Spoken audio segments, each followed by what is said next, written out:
আকৌ এটি নতুন ৰেচিপিৰ সৈতে নমস্কাৰ বন্ধু বান্ধৱীসকল মই মানে আপোনালোক সকলোকে মোৰ ফেচবুক পেজটোলৈ স্বাগতম জনাইছোঁ।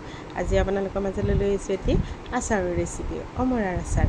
কেনেকৈ বনালোঁ কি কৰিলোঁ দেখুৱাই গৈ আছোঁ। সেয়েহে আপোনালোকৰ বহুমূলীয়া সময় উলিয়াই ভিডিঅ'টো সম্পূৰ্ণকৈ চাব বুলি আশা কৰিলোঁ। এয়া মই কেইটামান অমৰা লৈছোঁ, ভালদৰে ধুই ৰ'দত এঘণ্টামান সময় শুকুৱাই লৈছোঁ, যাতে অকণো পানী নাথাকে। পানী থাকিলে আচাৰখিনি বেয়া হ'ব পাৰে। এয়া দেখিছেনে ধুনীয়াকৈ শুকুৱাই লৈছোঁ।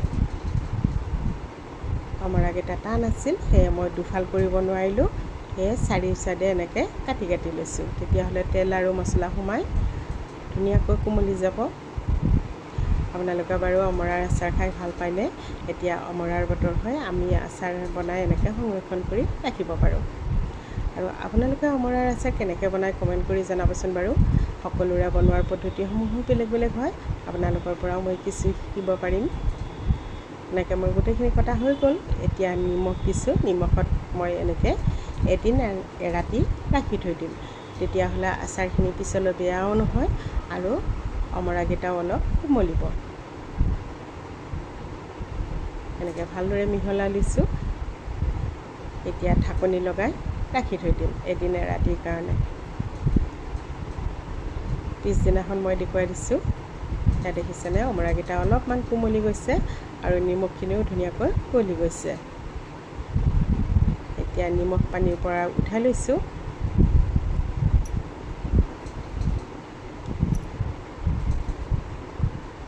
এনেকৈ থাল এখনত উঠাই ল'লোঁ। ইয়াতে অকণমান হালধি সানি ৰ'দত প্ৰায় মই 4-5 ঘণ্টামান সময় দিছোঁ, কাৰণ ৰ'দটো কুমলীয়া আছিল। সেয়ে 4-5 ঘণ্টামান সময় দিছোঁ। টান ৰ'দ হ'লে 2-3 ঘণ্টামান সময় দিলেই হৈ যাব।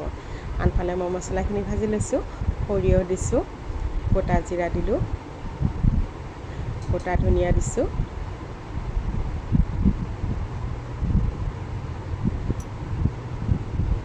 শুকান জলকীয়া দিলোঁ,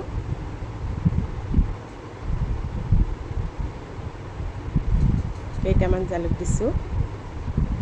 আৰু আপোনালোকে কি কি মছলা ব্যৱহাৰ কৰে কমেণ্ট কৰি জনাবচোন। এইখিনি ভালদৰে ভাজি মিক্সি জাৰ এটাত আধা পিচা কৰি ল'লোঁ। সেই একেখন পেনতে মই মিঠাতেল দি তাতে পাঁচফোৰণ দি ভালদৰে ভাজি লৈছোঁ।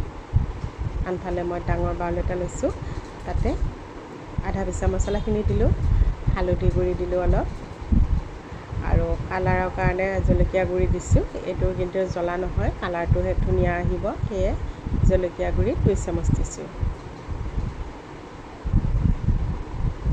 এতিয়া গৰম কৰি লোৱা তেলখিনি গৰমে গৰমে মই দি দিলোঁ। তেতিয়াহ'লে মছলাখিনিও ধুনীয়াকৈ ভজা যাব আৰু ধুনীয়া গোন্ধ এটাও ওলায়। ভালদৰে লৰাই ল'লোঁ। ইয়াতে মই নিমখ ব্যৱহাৰ নকৰোঁ, কাৰণ মই নিমখতেই ডুবাই ৰাখিছিলোঁ অমৰাখিনি, আৰু দ্বিতীয়বাৰ নিমখ দিয়াৰ প্ৰয়োজন নহয়। এতিয়া অমৰাখিনি দি দিলোঁ। ভালদৰে লৰাই লৈছোঁ। এনেকৈয়ে মই প্ৰায় 5-6 দিনমান সময় টান ৰ'দত খোলাকৈ ৰ'দাই থাকিম। তেতিয়াহ'লে অমৰাখিনি ধুনীয়াকৈ কোমলি আহিব। ভিডিঅ'টো চাই কেনেকুৱা পালে কমেণ্ট কৰি জনাবচোন। যদি ভাল লাগিছে লাইক কৰিব, ভিডিঅ'টো শ্বেয়াৰ কৰি দিব। আপোনালোকৰ বহুমূলীয়া সময় উলিয়াই ভিডিঅ'টো শেষলৈকে চোৱাৰ বাবে অশেষ ধন্যবাদ জনালোঁ। আকৌ এটি নতুন ৰেচিপিৰ সৈতে আজিলৈ এৰিছোঁ। ধন্যবাদ।